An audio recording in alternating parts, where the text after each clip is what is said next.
Labą dieną, gerbiami telšiškiai. Šiandien buvo antikorupcijos komisijos posėdis ir trumpai norėčiau papasakoti apie posėdį, apie priimti sprendimus. Ir vienas sprendimas yra labai aktualus visiems rajonų gyventojams, apie šiukšlės kalbant, turim bylą, bet trumpai apie kitus klausimus. Klausimai buvo, dėl 70 000 žalos padarytų savivaldybei. Istorija trumpai yra tokia. Savivaldybė vykdė viešą pirkimą, pirkau statybų darbus, remontuoti namą Ventos gatvėje. Namas buvo nupirktas už 64 000, remontui buvo skirta 270 000. Ir tą konkursą laimėjo firma, kuri negalėjo dalyvauti iš vis tame konkurse, neturėjo sertifikato. Bet komisija nekreipė dėmesio, kad neturi sertifikato, jie praleido tą firmą ir paskui dar padidino sąmatą, jie dar padarė už 300 000. Firma neblogai uždirbo, o savivaldybė gavo baudų 70 000 už tai, kad buvo padarytas pažeidimas. Lėšos buvo Europos lėšos ir agentūra prižiūrinti lėšų naudojimą, pareiškė pretenzijas, konstatavo, kad buvo pažeidimas, negalėjo ta firma dalyvauti, ta statybinė firma tame konkurse, nes ji neturėjo sertifikato, kuris buvo nurodytas sąlygose. Sąlygos buvo aiškiai parašyta, turi būti tas sertifikatas. Tai va.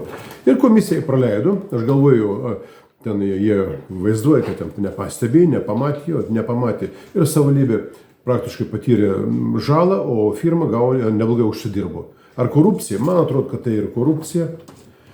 Žala yra, pažeidimas yra, naudą gavo firma statybinė kažkokia. Bet savivaldybė mes siūlėm pradėti tyrimą tarnybinį, į merą kreipėmės, meras nieko nedaro, iš to mero naudos jokios nėra pas mūsų savivaldybėje. Tomas Katkus tarnauja savo kompanijai, jis rajono reikalams netarnauja, bet žmonės matyt to įnori.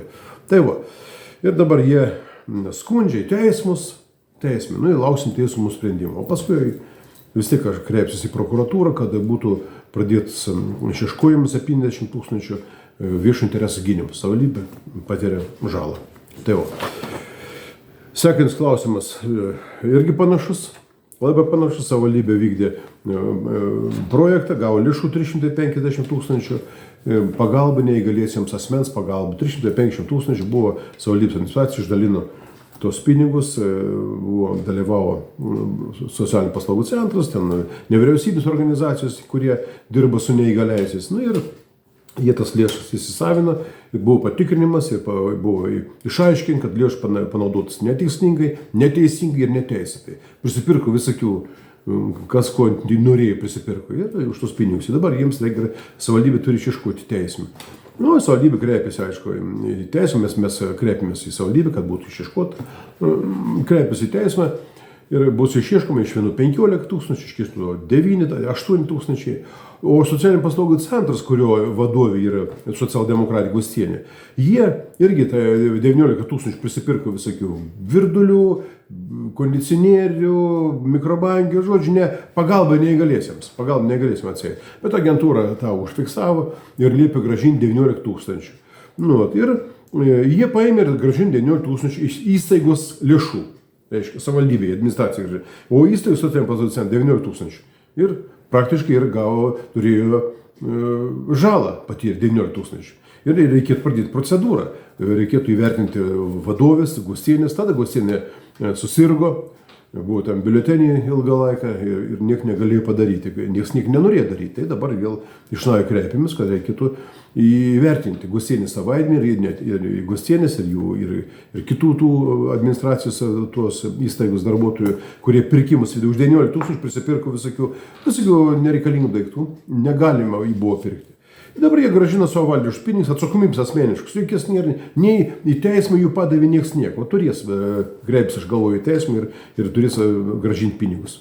Tai va, bet administracija vėl nieko nedaro, meras nieko nedaro, Katkus to klausimo, socialdemokratai sėdi čia. Toliau, dėl bažnyčios. vėl panaši istorija. Buvo skirta bažnyčiai, savivaldybė skiria bažnyčiai 8200 tam ten bažnyčios sandėliukų nugriovimai ir aplinkos sutvarkymai. Ir tikslinis lėšas buvo skirtas nugriauti tą medinį garažą ir sutvarkyti aplinką. Bet bažnyčia tos pinigus panaudojo, neaišku, kur jį panaudojo tos pinigus, ir buvo paskirtas asmuo, kuris turėjo prižiūrėti šito projekto vykdymą. Tai pinigų panaudojimą turėjo kuruoti Monika Domarkienė. Aišku, aš abejoju, dabar pasikvietėme į posėdį, ji net neatėjo į posėdį. Net netėjo į posėdį ir mes nukėlėm tą klausimą, bet aš apskundžiau prokuratūrą, prokuratūra konstatavo, kad jau 2000 eurų turės gražinti bažnyčia, turės gražinti visgi 2000 eurų, aš galvoju, kad turės gražinti daugiau. Ir ta pareigūnė Domarkienė, aš galvoju, kad net nebuvo nenuvažiavusi, nors jie turėjo nuvažiuoti, jie turėjo nuvažiuoti, turėjo matyti, kad jo sandėliukų nėra, pinigas skirtas sandėliukų nugriovimui, o sandėliukų nėra. Tai ir aplinkos sutvarkymo, aplinka nebuvo sutvarkyta. Pinigai buvo pervesti, savivaldybė pervedė pinigus, jie privalėjo išieškoti iš bažnyčios. Ir bažnyčia pagal sutartį turėjo gražinti, jeigu pinigai panaudoti ne ten, kur reikti. O 8200 buvo, ten prisipirk irgi visko. Savivaldybė išieškoti ir vėl jie skundžia, savivaldybė nesutinka su tuo. Nesutinka, tai nesutinka. Toliau, Rūdupių bendruomenė laimėjo tą konkursą, lėšų 40 000, tai yra tas biudžetas atstovaujamasis, kaip jie vadinasi, biudžetas, bendruomenės sugalvojo projektą pasidaryti ir savivaldybė skiria 40 000, kurie surinka daugiausiai balsų, tie ir gauna 40 000. Rūdupių kaimo bendruomenė surinka daugiausiai balsų, jie nedavė. Jie kažkokiems ten antrą vietą, kuris pagal balsų skaičių, tą paskyrė į pirmą vietą, o Rūdupių kaimo bendruomenė sugalvojo ir prametė juos.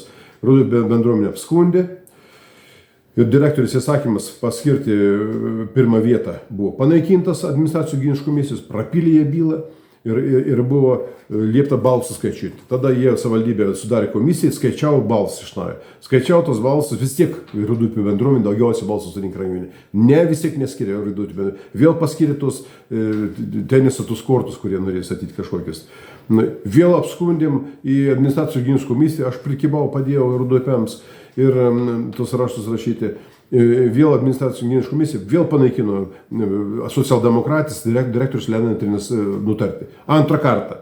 Ir dabar jiems klausim, ką jūs darysit? Vėl ten skūsim, neskūsim, žodžiu nesiruošė duoti, bet jie prapilsas visas bylas.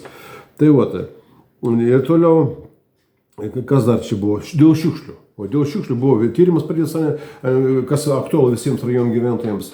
Rajonų gyventojai gavo mokėjimų pranešimus, namai nuosavi po 104 eurus gavo, o ten kiti dar daugiau gavo. Bet dabar komisija, mes aiškinom ir visgi nutarėm komisiją, kad visgi tai buvo TRAC atstovus pasikvietėm, atvažiavo TRAC direktorius ir ten administracija jų atvažiavo, tai sutarėm, visgi pranešimai yra atsiųsti žmonėms yra nesąmoningi, prirašyta kažkokių neaiškių dalykų to pranešime.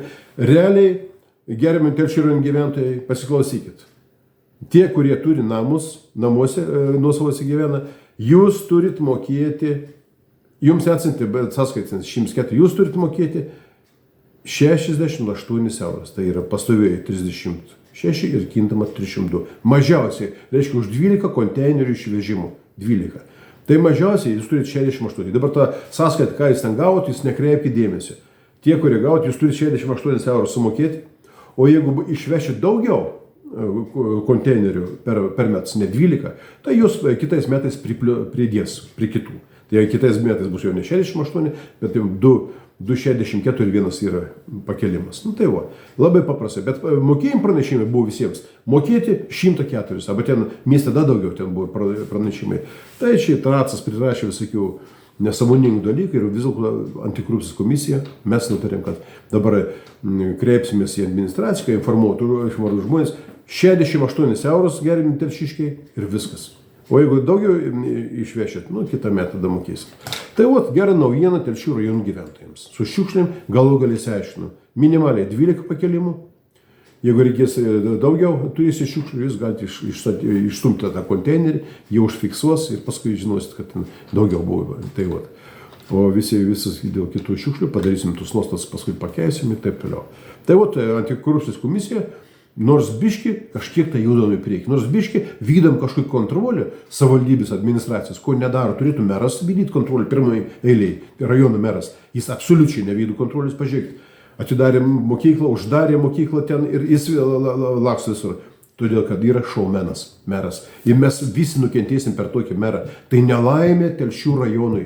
Nelaimė, didžiulė nelaimė tokių žmonių valdymas. Mums atsirūstas valdymas metais, mes neatsigausim niekada.